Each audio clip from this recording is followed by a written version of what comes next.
Hello दोस्तों, तो आज हम लोग ना एक और क्वेश्चन करेंगे मैथ कॉन्सेप्ट का और इसको सीखेंगे वर्क एंड टाइम से रिलेटेड। छोटे मोटे क्वेश्चन तो आप लोग कर ही लेते हैं, उसमें कोई दिक्कत नहीं है, पर बड़े से थोड़ा बड़ा क्वेश्चन आ जाता है तो उस तरीके के क्वेश्चन को कैसे हल करेंगे। एग्जाम्पल के रूप में मान लेते हैं कि ए जो है ना, ए वो किसी काम को एक्स दिन में करता है, बी किसी काम को वाई दिन में करता है, सी किसी काम को जेड दिन में करता है। यहाँ तक हो गया, ठीक है।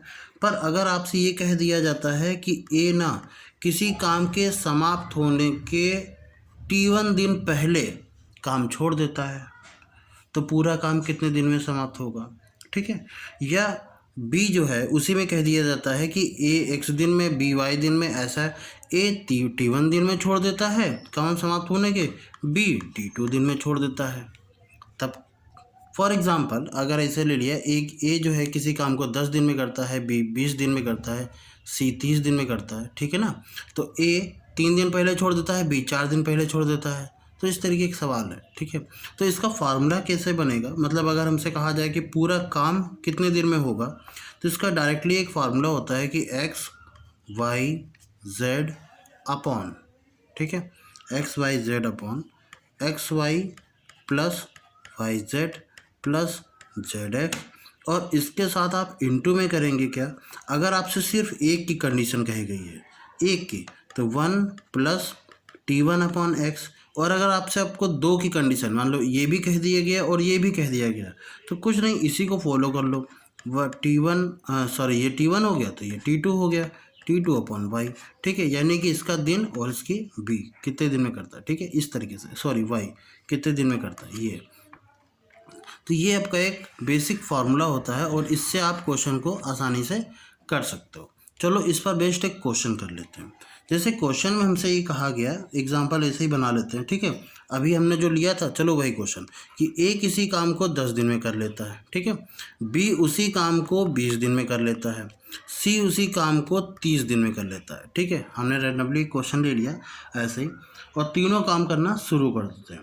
पर एक्स कह रहे हैं, ये जो ए है ना, ए वो काम शुरू होने के, मतलब ख़त्म होने के एक दिन पहले काम छोड़ देता है, लेफ़्ट मार दिया इसने, ठीक है।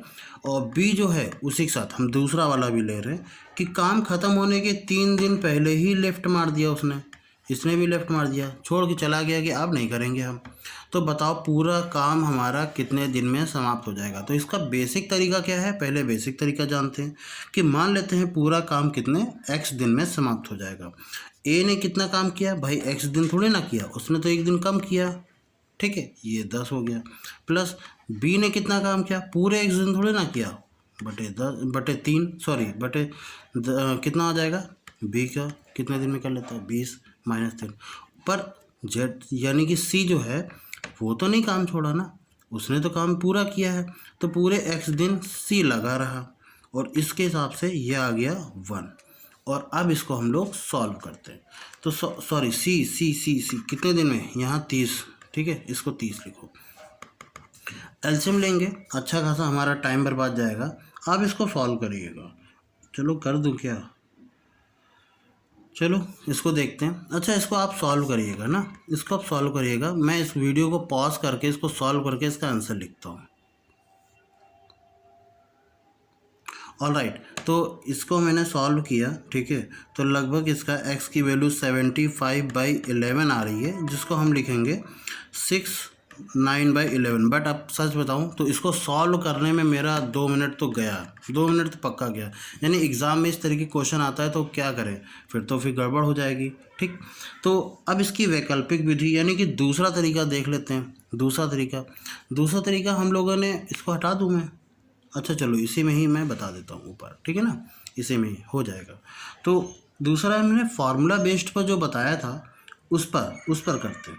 तो पूरा काम ए कितने दिन में करता है 10, बी कितने दिन में करता है 20, सी करता है 30 अपॉन इन दोनों का मल्टीपल यानी कि 200, प्लस इन दोनों का मल्टीपल यानी 3 दूनी 600, प्लस इन दोनों का मल्टीपल यानी कि 300, और ब्रैकेट में था 1 प्लस।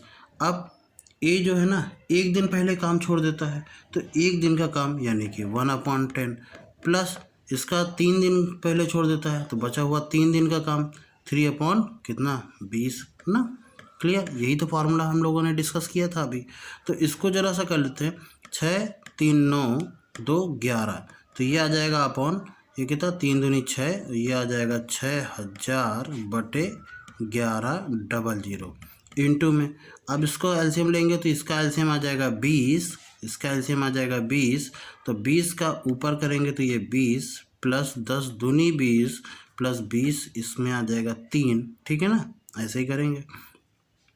तो 3 2 5 और ये आ जाएगा 25। मैं इसको डायरेक्टली लिखूं? चलो अच्छा एक काम करते हैं, इन दोनों से इन दोनों को काट देते हैं, इस जीरो से इस जीरो को काट देते हैं, 3 से काट दिया, ये आ गया 3, 2 3 6 और ये आ जाएगा 3 2 5 25, तो 25 3 कितना हो जाएगा 75/11 और जिसकी वैल्यू 6 सही 9/11 और ये हमारा आंसर। तो आपने देखा कि जो वैल्यू हमको 2 मिनट लगी थी, मैंने आपको बताया फिर भी इसमें थोड़ा कम समय लगा, तो विथ रिस्पेक्ट टू इस वाले से आपको थोड़ा सा ज़्यादा बेनिफिट मिलेगा। हालांकि इस तरीके क्वेश्चन अगर एग्ज़ाम में आ जाता है और अगर आपको डाउट है हल्का सा तो आप लेफ्ट करिए, इसको छोड़िए, बाद में देखा जाएगा। बट अगर इस तरीके से सॉल्व करेंगे तो काफ़ी आसानी से आपको मिल जाएगा।